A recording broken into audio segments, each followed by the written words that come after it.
श्री राम जय जय राम, श्री राम जय जय राम, श्री राम। दंडोत बाबा।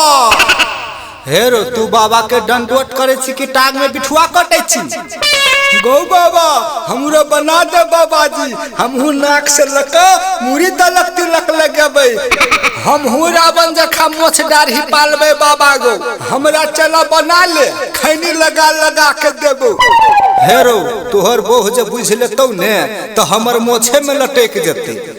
जो भाग खतरहा गधा कहीं के।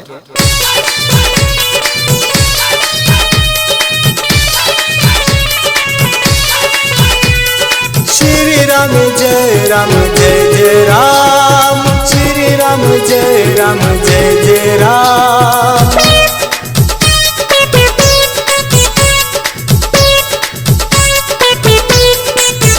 बाबा हमरो बना दे बाबाजी, हमहू दही चूड़ा भोजन करबै।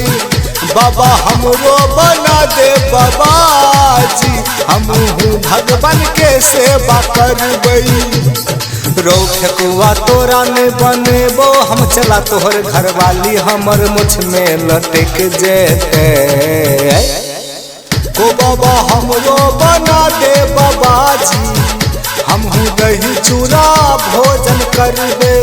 गो बाबा हमरो बना दे बाबाजी, हमहू भगवान के सेवा करबे।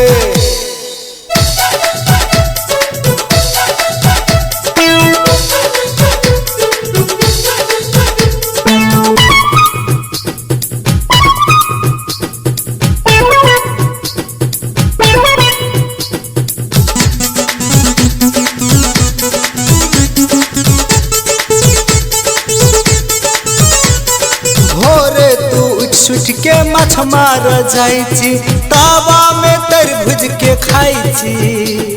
रो फेकुआ तोरा ने बनेबो, हम चला हमर ऊपर में पाप चढ़ाई छी। रे फेकुआ ने बनेबो, हम तोरा चला जो भाग। गौ बाबा माछ मारे ले छोड़ देबै, बांध देना हमरो कंठी। साझ बेहान पूजा करबै भगवान के, डोला के गौ बाबा हम घंटी। जाई छी ये फेकुआ हम दल खाइले, हमर रास्ता से हट फेकुआ। गो बाबा हमरो बना दे बाबाजी, हमहू दल खाइले जेबै। गो बाबा हमरो बना दे बाबाजी, हमहू भगवान के पूजा करबे। फिर हमर में फिरे हट ले रहा।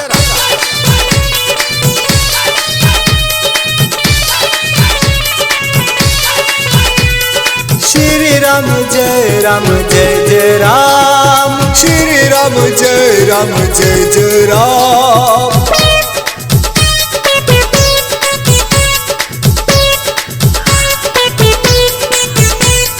दुनिया संसार में कुछ नहीं छे फेकुआ, एकेटा ऊपर का भगवान छै। जे जहना करम करते रो फेकुआ, वहनन फल पाबते। बुझली फेकुआ आए? गौ बाबा हम कुछो नहीं जाने छियो, चला बना के हमरा बुद्धि ज्ञान दे। मछ मछली से हमर मन हटा दे, श्री राम में मन लगा दे। चेला बन बितबो के केना के पालवी नहीं बनेबो, हम तोरा चेला रो। गो बाबा हमरो बना दे बाबाजी, हमहू दही चूड़ा भोजन करबै। गो बाबा हमरो बना दे बाबाजी, हमहू भगवान के सेवा करबे। हेरो फेकुआ पहले माछ मौस 6 महीना बार, तेकर बाद हम तोरा चेला बनेबो। 6 महीना मानते है एहन बाबा के डबे हम फेर दिया।